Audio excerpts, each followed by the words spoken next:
تو جب حکم منسوخ ہوتا ہے نا وہ ایک ہی مرتبہ ہوتا ہے، بار بار حکم نہیں آتا کہ منسوخ ہو گیا منسوخ ہو گیا منسوخ ہو گیا۔ جب کوئی منع کی جاتی ہے کوئی چیز ایک مرتبہ منع کی جاتی ہے، وہ ایک ہی سو پہ بھاری ہوتی ہے۔ جب منع کر دیا کہ اب یہ کام نہیں چلے گا بس۔ ایک دوست ادھر ہمارے ساتھ موجود نہیں ہے، یہ مسئلہ تو ہو گیا کلیئر۔ انہوں نے رفع الیدین کے متعلق سوال کیا تھا کہ جو امام رفع الیدین کرتے ہیں کیا ان کے پیچھے ہماری نماز ہو جاتی ہے، یا جیسے فقہ حنبلی یا فقہ شافعی کے جو امام ہیں اہل سنت کے ہم چاروں اماموں کو مانتے ہیں، ان کے پیچھے اگر ہو جاتی ہے تو جو غیر مقلدین ہیں ان کا کیسے ہمیں پتہ چلے کہ یہ غیر مقلد ہیں؟ کیونکہ رفع الیدین تو تینوں کرتے ہیں، غیر مقلدین بھی اور امام شافعی کا مقلد بھی اور امام احمد بن حنبل رحمۃ اللہ تعالیٰ علیہ کے مقلد بھی۔ تھوڑی اس کی وضاحت فرما دیں۔ رفع الیدین جو ہے اس بارے میں کرنا ہے کہ نہیں کرنا، اس میں نبی علیہ السلام نے کوئی حکم نہیں دیا کہ آپ کریں، اور بلکہ حدیث میں کہ آپ علیہ السلام نے اسے منع کیا۔ اب اس میں محدثین کی پھر دو جو بڑے محدث ہیں یا فقی ہیں چار، امام مالک، امام ابو حنیفہ، امام احمد بن حنبل اور امام شافعی۔ تو امام مالک اور امام ابو حنیفہ رحمۃ اللہ علیہ نبی علیہ السلام کی احادیث کی روشنی میں کہتے ہیں کہ یہ نبی علیہ السلام نے اسے منع کیا لہٰذا یہ منسوخ ہو گئی، اور یہ مسلم میں بھی حدیث ہے کہ آپ علیہ السلام نے منع فرما دیا۔ تو یہ دو امام اور ان کے ماننے والے کہتے ہیں کہ یہ رفع الیدین منسوخ ہو گیا۔ امام مالک تو امام ابو حنیفہ کے ساتھ ہیں، بلکہ امام مالک کہتے ہیں کہ میں ایسے رفع الیدین کو نہیں جانتا جو رکوع کرتے ہوئے اور رکوع سے اٹھتے ہوئے یہ کیا جاتا ہے۔ ان کی ایک کتاب المدونۃ الکبریٰ جو فقہ مالکی کی بنیادی کتاب ہے، اس میں انہوں نے اس چیز کا پورا ذکر کیا ہے۔ امام احمد بن حنبل، امام شافعی یہ محقق ہیں، مجتہد ہیں، وہ سمجھتے ہیں کہ کرنا چاہیے، آپ علیہ السلام نے کیا۔ تو مجتہد کا جو قول ہوتا ہے اس میں حدیث ہے کہ اگر وہ خطا بھی کھا جائے تو اس کو ایک اجر ملے گا، اس کو ثواب بھی ملے گا، اس کی نماز بھی ہوگی۔ تو لہذا جو ان دو مجتہدین کی اتباع کرتے ہیں اور انہی کی تحقیق کو فالو کرتے ہیں ان کی نماز بھی ہوگی، انہیں اجر بھی ملے گا۔ اور جو مالکی یا حنفی اس امام کے پیچھے ہوگا جو امام شافعی کی اجتہاد پر چل رہا ہے، امام احمد بن حنبل کی اجتہاد پر چل رہا ہے، تو اس کی بھی نماز ہوگی۔ ٹھیک ہے جی۔ باقی جو اہل حدیث حضرات ہیں تو وہ تو پاکستان میں ہیں، باقی آپ جتنے دیکھیں گے مکے میں، مدینے میں یا دیگر ممالک میں وہ زیادہ تر حنبلی ہیں۔ ٹھیک ہے جی۔ تو یہ جو جتنے بھی امام ہیں، کعبے کے امام بھی زیادہ تر حنبلی ہیں۔ ٹھیک ہے جی۔ اور اس کے علاوہ بلکہ کتابوں میں اہل حدیث نے اپنی کتابوں میں لکھا ہے کہ وہ حنبلی ہیں۔ ٹھیک ہے جی۔ اور اس کے علاوہ جتنے بھی علاقے ہیں ساؤتھ افریقہ کے، وہاں کے جو مسلمان ہیں وہ زیادہ شافعی ہیں، جو سمندر کے قریب جتنے بھی ممالک ہیں زیادہ تر۔ تو یہ دو امام ابو حنیفہ، امام مالک رحمۃ اللہ علیہ کی تحقیق ہے کہ نبی علیہ السلام نے کیا، بعد میں اس کو منع کر دیا، اس لیے ان کے نزدیک منسوخ ہے۔ اور جو کرتے ہیں وہ اس کو فرض واجب نہیں سمجھتے، ایک مستحب عمل سمجھتے ہیں، کریں گے تو ثواب، نہیں کریں گے تو گناہ نہیں، وہ ان کے نزدیک ہے۔ بہرحال جب بھی ہم شافعی کے پیچھے نماز پڑھیں گے اور حنبلی کے پیچھے نماز پڑھیں گے تو ہماری نماز بھی ہوگی، اور یہ صدیوں سے چلتا آ رہا ہے۔ کئی ایسے امام ایک دوسرے کے پیچھے نماز پڑھتے آ رہے ہیں، تو کوئی ایسی بات نہیں ہے۔ اچھا، ایک چیز یہ بھی پوچھنی تھی کہ یہ چیز میں نے دیکھی ہے کہ جو رفع الیدین کرتے ہیں اقامت میں بھی اشہد ان لا الہ الا اللہ اور اشہد ان محمد رسول اللہ ایک بار پڑھتے ہیں۔ آیا کہ اس سے بھی کوئی یعنی کہ ہمیں کوئی نشانی ملتی ہے؟ اہل حدیث اور حنبلی اور شافعی تینوں سیم ایسے ہی کرتے ہیں کہ اس میں بھی فرق ہے؟ تھوڑا اس کی بھی وضاحت کر دیں۔ اس میں دونوں چیزیں ثابت ہیں، حدیث میں دونوں چیزیں ثابت ہیں کہ آپ ایک مرتبہ بھی کہہ سکتے ہیں، اس کو کہتے ہیں اکہری یا دوہری۔ اس پر میری ویڈیو بھی ہے۔ اس کا فائدہ یہ ہے کہ ہم جو ویڈیو بناتے ہیں چیزیں کچھ ہمیں یاد رہتی ہیں۔ اس پر کافی سال پہلے میں نے ویڈیو بنائی تھی، تو بخاری مسلم میں حدیث ہے کہ آپ علیہ السلام فرماتے کہ جو ہے وہ اذان دوہری ہے اور اقامت اکہری ہے۔ ٹھیک ہے۔ اور نسائی میں، ابو داؤد میں حدیث ہے کہ ایک صحابی نے، اس صحابی کہتے ہیں کہ مجھے نبی علیہ السلام نے اذان بھی سکھائی اور اقامت بھی سکھائی، جس میں انہوں نے اقامت کے وہ الفاظ کہتے ہیں اذان کے ساتھ ہی اقامت کے الفاظ انہوں نے سکھا دی، بتا دی کہ یہ الفاظ میں جو ہے نا 2 الفاظ 15 الفاظ جو ہیں وہ اذان کے، 2 الفاظ جو ہیں وہ اقامت کے، لہٰذا حضور نے مجھے 17 الفاظ اقامت کے سکھائے ہیں۔ تو دونوں طریقے ثابت ہیں، ٹھیک ہے، کہ آپ اقہری اقامت کہیں یا دوہری اقامت کہیں، دونوں یعنی الفاظ دوہرے کہیں۔ تو باقی جہاں تک ہے امام شافعی رحمۃ اللہ علیہ، امام مالک رحمۃ اللہ علیہ، تو وہ پھر ایک ہی مرتبہ جو ہے وہ اقامت کہتے ہیں، اللہ اکبر اللہ اکبر، اشہد ان لا الہ الا اللہ، اشہد ان محمد رسول اللہ، ایک مرتبہ۔ ہم جو ہے 2 مرتبہ کہتے ہیں احناف جو ہیں۔ تو اس میں بھی وہ ایسا کوئی مسئلہ نہیں ہے، ثواب زیادہ الفاظ پڑھیں گے آپ اللہ کے اور نبی علیہ السلام کے دعا اور وغیرہ، تو ثواب زیادہ ملے گا۔ باقی مسئلہ فقہی ایسا ہے کہ دونوں جائز ہیں اور کوئی اس میں حرج نہیں ہے۔ اور اہل حدیث حضرات وہ 2 بار پڑھتے ہیں کہ 1 بار؟ 1 بار پڑھتے ہیں، وہ 1 بار پڑھتے ہیں۔ ٹھیک ہو گیا، یعنی کہ مطلب اہل حدیث حضرات امام شافعی کے مقلد اور امام احمد بن حنبل رحمۃ اللہ تعالیٰ کے مقلد، یہ تینوں 1 بار ہی پڑھتے ہیں؟ ہاں جی جی جی جی، کوئی مسئلہ ہے مطلب کہ اگر کوئی 2 بار پڑھتا ہے یا 1 بار پڑھتا ہے، اس میں کوئی حرج نہیں۔ اس کو فروعی مسائل کہتے ہیں کہ فروعی مسائل میں اس طرح کی کوئی مسئلہ نہیں ہوتا، آپ جو چاہیں جس حدیث پر چاہیں آپ نے عمل کرنا ہے، آپ کو ثواب ملے گا۔ جی ٹھیک ہو گیا، بہت شکریہ مفتی صاحب۔ جی عرفان بھائی، آپ کا کوئی سوال ہے، آپ کچھ پوچھنا چاہتے ہیں تو پوچھ لیں، آپ نے مائک اوپن کیا ہوا ہے۔ جی مفتی صاحب سے یہ پوچھنا تھا کہ انہوں نے فرمایا، جی میں پوچھنا چاہ رہا تھا کہ انہوں نے فرمایا بھی کہ حضور پاک نے منع فرمایا ہے رفع الیدین، تو کوئی روایت کا کوئی نمبر آپ اگر ہمیں دے دیں تو ہمیں کنفرم ہو جائے کہ انہوں نے منع فرمایا۔ یہ مسلم میں روایت 968 نمبر ہے اور نسائی میں ہے۔ جابر بن سمرہ کہتے ہیں کہ نبی علیہ السلام باہر سے تشریف لائے تو ہم نماز پڑھ رہے تھے، تو آپ علیہ السلام نے فرمایا یہ کیا کر رہے ہو؟ اسکنوا فی الصلاۃ، نماز میں سکونت اختیار کرو۔ تو اس میں آپ علیہ السلام، ظاہر ہے نماز پہلا رفع دین ہو چکا تھا، ہم نماز میں اندر تھے، ٹھیک ہے جی، تو اس کے بعد آپ صلی اللہ تعالیٰ علیہ وآلہ وسلم نے اسے منع کر دیا۔ اب یہاں دھوکہ لوگ دیتے ہیں کہ جو 969 حدیث ہے نا، اس میں ہے کہ جابر بن سمرہ کہتے ہیں کہ ہم سلام کے وقت ہاتھ پھیرتے تھے، تو بعض دوست یہ کہتے ہیں کہ بھئی یہ جو ہے نا رفع الیدین یہ سلام والا رفع الیدین ہے، ہم کہتے ہیں نہیں، وہ بھی منع ہے۔ آپ علیہ السلام نے پہلے سلام والے رفع الیدین کو منع کر دیا، بعد میں تمام جو رفع الیدین ہے پہلے کو چھوڑ کے، کیونکہ پہلا تو وہ کر رہے، اس میں تو اختلاف نہیں، بعد والے رفع الیدین آپ صلی اللہ تعالیٰ علیہ وآلہ وسلم نے سے منع کر دیا۔ یہ جابر بن سمرہ 968 اس میں بھی ہے، اس میں واضح ہے کہ ہم نماز میں تھے، آپ علیہ السلام باہر سے تشریف لائے اور آپ علیہ السلام فرمائے یہ کیا کر رہے ہو؟ تو آپ علیہ السلام اسکنوا فی الصلاۃ، نماز سکون سے پڑھو اور یہ چیز نہ کرو، تو پھر صحابہ نے اس کو چھوڑ دیا۔ جابر بن سمرہ جو ہے نا، آپ علیہ السلام کے بعد وہ کافی عرصہ زندہ رہے، اور حضرت عبداللہ بن مسعود رضی اللہ تعالیٰ عنہ کہتے ہیں کہ آؤ میں تمہیں نماز کا طریقہ بتاتا ہوں، ترمذی میں حدیث ہے 257 نمبر۔ تو انہوں نے نماز سکھائی، پہلی مرتبہ رفع الیدین کیا اور بعد میں نہیں کیا۔ اور حضرت علی رضی اللہ تعالیٰ عنہ مصنف ابن ابی شیبہ میں حدیث ہے کہ آپ نے بھی پہلی مرتبہ رفع الیدین کیا، بعد میں نہیں کیا۔ اور مصنف ابن ابی شیبہ وہ کتاب ہے جو امام بخاری مسلم کے استاد نے لکھی ہے، تو مسلم کا کافی حصہ وہاں سے لیا گیا ہے۔ تو وہاں لکھا ہے کہ حضرت علی رضی اللہ تعالیٰ عنہ بھی نہیں کرتے تھے رفع الیدین، حضرت عبداللہ بن مسعود بھی نہیں کرتے تھے رفع الیدین، اور ان کے شاگرد بھی رفع الیدین نہیں کرتے تھے۔ اور امام ترمذی نے لکھا ہے 257 نمبر کے نیچے کہ اہل علم صحابہ کا بھی یہی کہنا ہے کہ رفع الیدین نہیں ہے، ٹھیک ہے۔ تو اب یہ جب چیز کا انکار ہو گیا تو اس کو ہم کہتے ہیں منسوخ ہو گیا ہے۔ امام مالک رحمۃ اللہ علیہ ساری زندگی انہوں نے مدینے میں گزاری ہے، ساری زندگی، صرف ایک حج کیا ہے، اور ان کی خواہش تھی کہ میں مدینے میں ہی فوت ہو جاؤں۔ تو ان سے رفع الیدین کے بارے میں پوچھا گیا تو آپ نے فرمایا کہ میں ایسے رفع الیدین کو جانتا ہی نہیں ہوں، صرف پہلا رفع الیدین ہاتھ، رفع کہتے ہیں اٹھانا، یدین ہاتھ، پہلی مرتبہ ہاتھ اٹھانا ہے، اس کے بعد ہاتھ نہیں اٹھانا۔ جنہوں نے نبی علیہ السلام کے بعد، صحابہ کے بعد ساری زندگی مدینے میں گزاری، اور وہ کہہ رہے ہیں کہ میں ایسی چیز کو نہیں جانتا۔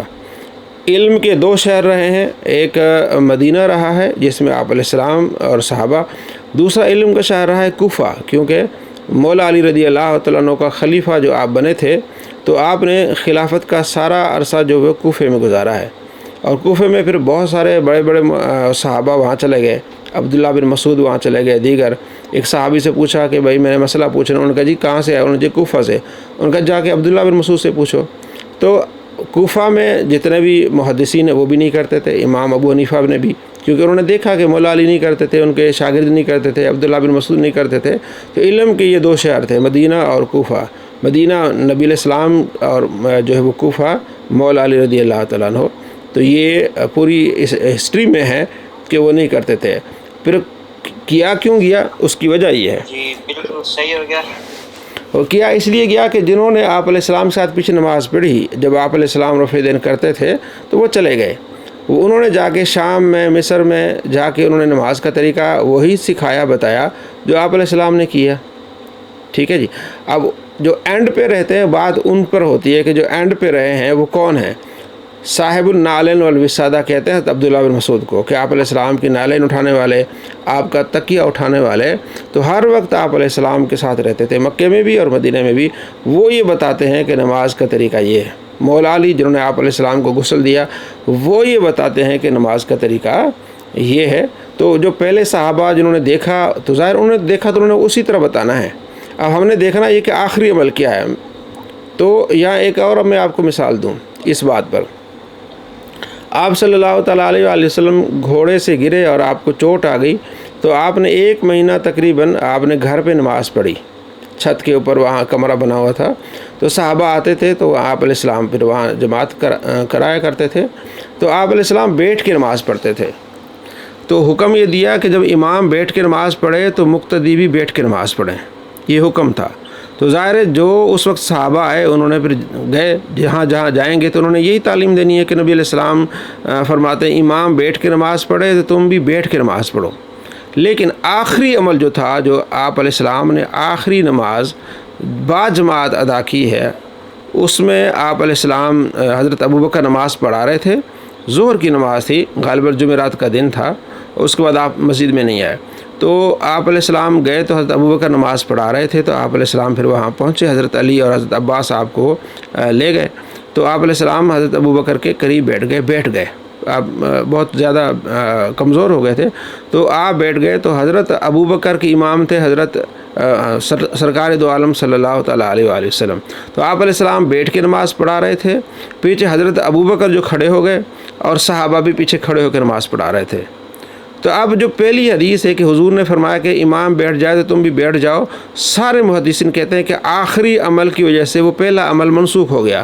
اب اگر امام بیٹھ کے نماز پڑھائے گا تو مقتدی کھڑے ہو کے نماز پڑھیں گے، کیونکہ آخری عمل یہی ہے کہ آپ علیہ السلام بیٹھے ہوئے تھے اور صحابہ کرام علیہ رضوان کیا ہے وہ کھڑے ہوئے تھے، تو اس آخری عمل کو زیادہ دیکھا جاتا ہے کہ آخری عمل آپ صلی اللہ تعالیٰ علیہ وآلہ وسلم کا کیا ہے۔ تو جو صحابہ جنہوں نے دیکھا کہ آپ علیہ السلام نے کیا رفع دین، انہوں نے جا کے آگے تبلیغ کی۔ جو مدینے میں رہنے والے، آپ کے ساتھ رہنے والے اور آپ کو غسل دینے والے، انہوں نے جو نماز پڑھ کے بتائی وہ یہ ہے کہ آپ صلی اللہ تعالیٰ علیہ وآلہ وسلم نے آؤ ہم تمہیں آپ علیہ السلام کی نماز کا طریقہ بتاتے ہیں، تو انہوں نے پہلی مرتبہ رفع دین کیا اور بعد میں یہ نہیں کیا۔ ٹھیک ہے جی ماشاءاللہ بہت اچھا ہے۔ لیکن اس پہ جو حدیث ہے حضرت عبداللہ بن عمر رضی اللہ تعالیٰ عنہ کی 735 نمبر، اس میں وہ کہتے ہیں کہ آپ کریں، اور ایک یہ سوال اور ایک دوسرا سوال ہے۔ جی ہیلو، عبداللہ بن مسعود سے نہیں ہوگی، عبداللہ بن عمر سے ہوگی۔ جی عبداللہ بن عمر ہی بول رہا ہوں سر۔ جی ان کی 735 نمبر، جی جس میں وہ کہہ رہے ہیں کہ ہم نے ان کو دیکھا۔ جی تو وہی میں عرض کر چکا ہوں پہلے کہ جب صحابہ کرام نے آپ علیہ السلام کو دیکھا تو وہ رپورٹ کیا کہ آپ علیہ السلام کو ہم نے یہ دیکھا، جیسے میں نے آپ کو پہلی حدیث سنائی نا کہ آپ علیہ السلام نے فرمایا کہ امام بیٹھ کے نماز پڑھے تو مقتدی بیٹھ کے نماز پڑھیں۔ اب یہ بھی حدیث وہ صحابی بتا رہے ہیں نا، وہ یہ بھی حدیث صحابی بتا رہے ہیں، پھر آخری عمل بھی صحابی بتا رہے ہیں۔ اب ساری احادیث جوڑ کے پھر محدثین نے اس کا رزلٹ نکالا ہے، ٹھیک ہے۔ جس طرح عبداللہ بن بتا رہے کہ آپ نے کیا، تو کسی نے انکار نہیں کیا کہ آپ علیہ السلام نے نہیں کیا، بات یہ کہ آخری عمل کیا تھا اور آپ علیہ السلام نے منع کیا، یہ دیکھا جائے گا. اور کسی بھی حدیث میں نہیں ہے کہ آپ صلی اللہ تعالیٰ علیہ وآلہ وسلم نے کہا ہو کہ یہ رفع الیدین کرو. ٹھیک ہے جی. اچھا پھر لوگ کہتے ہیں کہ جب یہ حدیث آگے صلو کما رأیتمونی، حضور نے فرمایا اس طرح نماز پڑھو جس طرح مجھے آپ نے نماز پڑھتے ہوئے دیکھا ہے، تو پھر بہت ساری ایسی چیزیں ہیں جو اس وقت آپ علیہ السلام نے کی بعد میں نہیں کی، تو آپ کس کو لیں گے؟ مثلا نماز میں جو ہے وہ ایک دوسرے سے باتیں بھی ہوتی تھی. کتنی رکعتیں ہو گئیں جی؟ وہ 2 ہو گئی، 2 رہتی ہیں. تو پھر آپ وہاں جا کے یہ نہیں کہیں گے 2 ہو گئے، وہ منسوخ ہو گیا عمل. بعد میں نماز میں سلام کرنا منسوخ ہو گیا. اب اس حدیث کو لیں گے تو پھر آپ بات کریں، کہیں گے نہیں وہ منسوخ ہے. تو اسی طرح یہ دیکھا جائے گا کہ آخری عمل آپ علیہ السلام کا کون سا تھا. ناسخ اور منسوخ ایک علم ہے، اس بارے جو محدثین جانتے ہیں، پھر محدثین فیصلہ کرتے ہیں، اہل علم فیصلہ کرتے ہیں کہ یہ ناسخ ہے یا منسوخ ہے. دوسرا مفتی صاحب میں نے ایک یہ سوال کرنا تھا اس حوالے سے کہ اکثر لوگ یہ بھی کہتے ہیں جی کہ مطلب کہ رفع الیدین کی اتنی حدیثیں ہیں فلاں فلاں کتابوں میں، یعنی کہ جتنی بھی حدیث کی سیاستہ کے علاوہ بھی، تو منسوخ کی کم ہے. آیا کہ یہ مطلب کہ اس طرح بھی ہم کمپیریزن کر سکتے ہیں؟ یہ اس کا کیا طریقہ کار ہے کہ زیادہ کم سے بھی، یعنی کہ ہم ایک چیز ممانت ایک بار آئی ہے تو کرنے کا حکم 10 بار آیا ہے، تو ہم کس کو پیورٹی دیں گے؟ اس بارے میں بھی وضاحت کر دیں، کیونکہ کچھ لوگ اس چیز کی بھی دلیل دیتے ہیں، کہتے ہیں جی کہ رفع الیدین کرنے کی بہت زیادہ ہیں، تو نہ کرنے کی جو یعنی کہ ہم جیسے آپ نے صحیح مسلم کا حوالہ دیا، اس کے علاوہ بھی اور بھی دیگر کتابوں میں ہیں، تو وہ کہتے ہیں کہ وہ کم ہیں. اس حوالے سے کائنڈلی تھوڑی وضاحت کر دیں. دیکھیں یہ تو بات ہی غلط ہے نا. جب حنبلی جو ہیں وہ میرے خیال میں نہیں کرتے ہیں، باقی مالکی بھی کرتے ہیں، شافعی بھی کرتے ہیں، مطلب باقی کے امام جو ہے زیادہ ان کو ماننے والے کرتے ہیں. نہیں مالکی اور حنفی نہیں کرتے، حنبلی اور شافعی کرتے ہیں، مالکی نہیں کرتے. مالکی بھی کرتے ہیں. نہیں وہ مفتی صاحب نے پہلے حوالہ تو دیا ہے آپ کو شروع سٹارٹنگ میں ہی کہ آپ ایسا کریں نا، آپ ابھی یوٹیوب پہ چلے جائیں، آپ لکھیں کہ مالکیوں کی نماز کا طریقہ، تو انہوں نے ویڈیو بنائی ہوئی ہے اور وہ نماز کا طریقہ بتاتے ہوئے اور رفع الیدین نہیں کرتے. میری اس پر پوری ویڈیو ہے کہ مالکی جو ہے. مفتی صاحب نے اسی کلپ میں آپ کو حوالہ بھی دیا ہے کہ جو فقہ مالکی کی مین ایکسٹریم کی بک ہے، اس میں امام مالک نے کہا کہ میں تو رفع الیدین کو جانتا بھی نہیں ہوں. اس چیز کی تو وضاحت مفتی صاحب نے شروع میں کر دی تھی، شاید آپ نے غور نہیں کیا. تو جب وہ جانتے نہیں ہیں تو وہ کریں گے کیسے؟ ان کے ماننے والے کچھ کرتے ہیں لیکن وہ انکار نہیں کرتے ہیں مالکی جو ہے کہ ہم نہیں کرتے. دیکھیں آپ بات یہ کہ اگر آپ ضد کریں گے تو ضد سے مسئلہ نہیں ہوتا نا. آپ کو بتا رہے ہیں کہ ہماری ویڈیوز ہیں اس پر، امام مالک کو کہتے ہیں ہم نہیں جانتے. وہی نا، آپ یوٹیوب کھولیں، آپ لکھیں وہاں مالکی کی نماز کا طریقہ، تو پوری ویڈیو انہوں نے بنائی ہوئی ہے کہ ہم نماز ایسے پڑھتے ہیں. تو نماز پڑھتے ہوئے میں نے بھی پوری دکھائی ہے ویڈیو، وہ نماز پڑھتے ہوئے رفع الیدین نہیں کرتے. ٹھیک ہے جی.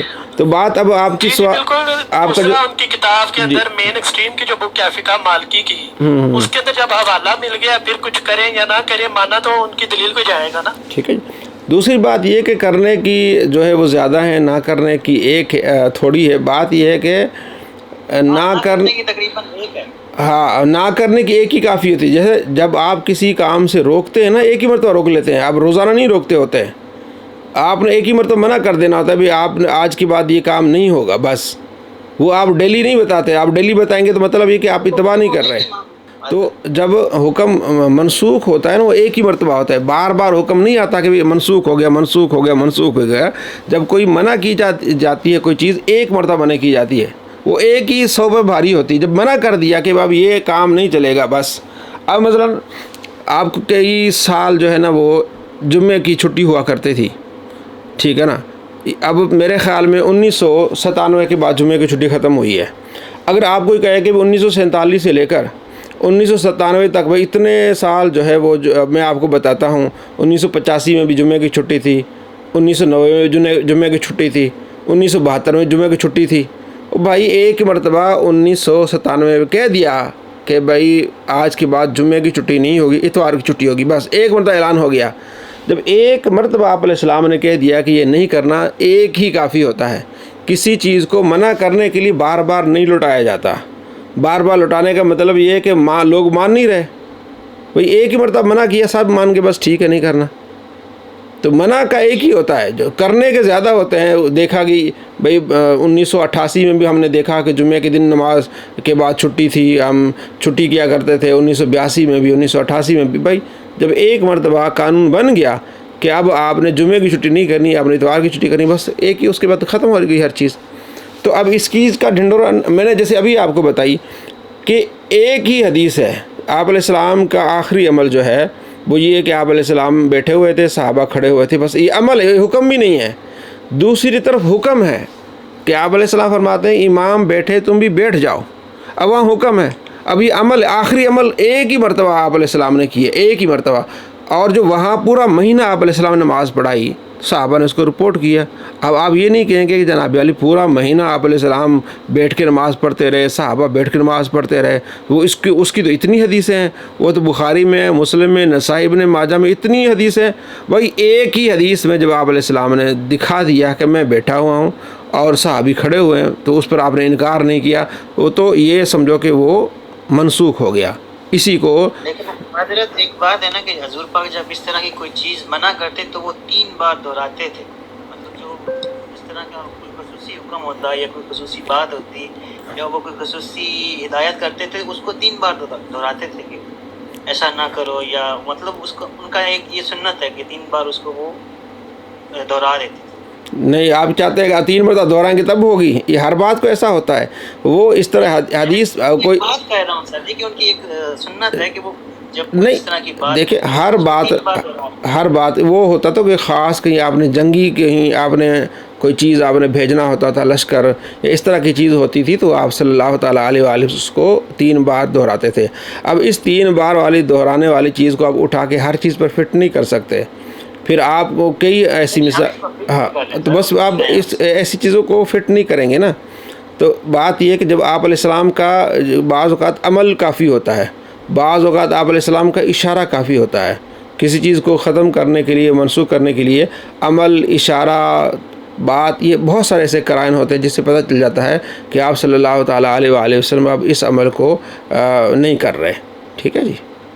اور بات یہ ہے کہ آپ علیہ السلام نے منع کر دیا رفع الیدین سے نا، اور کوئی دنیا میں ایسی حدیث نہیں جس میں آپ علیہ السلام نے حکم دیا کہ بھی کرو رفع الیدین۔ کوئی دنیا میں ایسی صحیح حدیث نہیں ہے جس میں آپ علیہ السلام نے کہا کہ بھی رفع الیدین کرو، کسی نماز کا بھی۔ ہاں آپ بتا دیں اگر رفع الیدین کرنے کا حکم ہو کہ آپ جناب عالی رکوع کو جاتے ہوئے کرو، رکوع سے اٹھتے ہوئے کرو، اور یہ اس طرح کرو، کوئی بندہ بتا دیں۔